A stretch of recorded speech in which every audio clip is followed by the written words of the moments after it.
పిల్లలు కారండి, తల్లెనుక తల్లులండి. భార్యలు భర్తలకు కూలి తీసుకొని పని మనుషులే అవుతారండి. భర్తలు భార్యలకు కూలిగా ఎన్ని కోట్లు ఇచ్చినా కూడా తక్కువే అవునండి.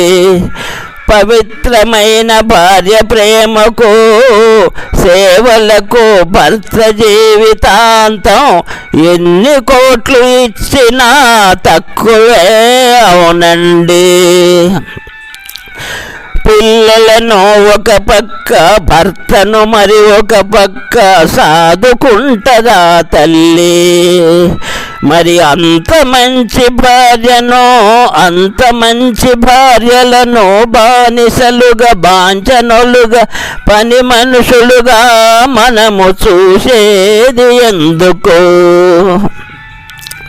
బాధ పెట్టేదెందుకు? భార్య తన భర్తకు బిడ్డవుతుంది, కన్న తల్లవుతుంది.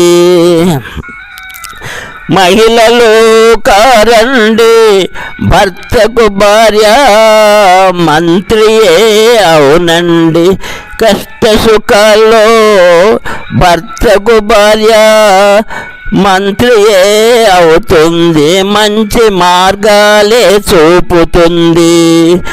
నా భార్య లేకుండే నా బ్రతుకు గోవిందా. భార్యలే లేకుంటే భర్తల బ్రతుకే మౌనం, అంతా దేవునికెరుక.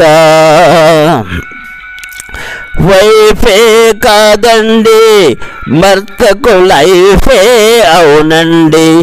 నారీ కాదండి, భర్తకు అర్ధనారే అవుతుందండి.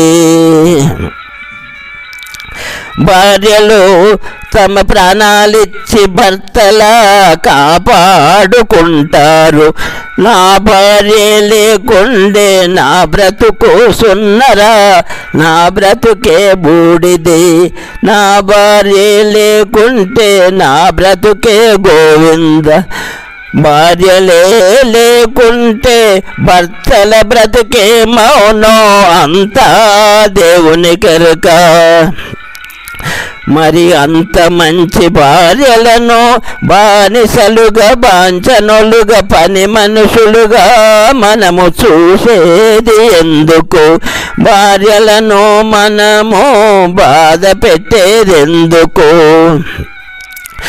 పెళ్ళాము కాదండి, భర్తకు బెస్ట్ ఫ్రెండే అవునండి. భార్య భర్తలుగా కాక ఫ్రెండ్స్గా బ్రతికితేనే ఎంతెంతో ముద్దండి. మహానుభావులారా, మీకు శుభమౌనుగాక. ఇక సెలవు. ఓం నమో మాతా మదర్ దేరసాయ నమః.